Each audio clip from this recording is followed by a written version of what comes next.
Hi and welcome back to Learning Kay. Ngayon guys, ayan ang ating tutorial at ang pag-uusapan ay kung paano mag-accept ng message request dito sa ating messenger.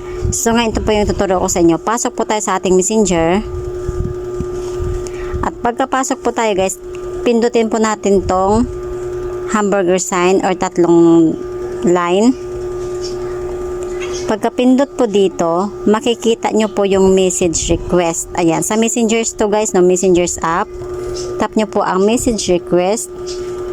At pagkatapos po, minsan dito natin sila sa spam nakikita. Ito.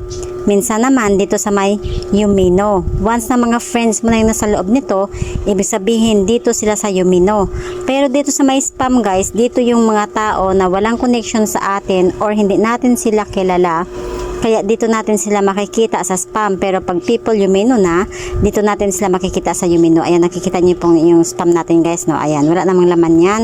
And dito tayo sa may people Yumino. So for example, katulad na lang itong subject natin guys sa Mapi. Ayan, itap natin yan para ma-accept natin. Okay, tap nyo lang po at pagkatapos po, dito sa may baba, mag-approve lang po kayo dito para ibig sabihin mapupunta na siya ngayon sa inyong inbox. For example, ayan, approve. Ibig sabihin, approbahan mo na yung message request nila. So, Mapi. Punta tayo sa ating inbox.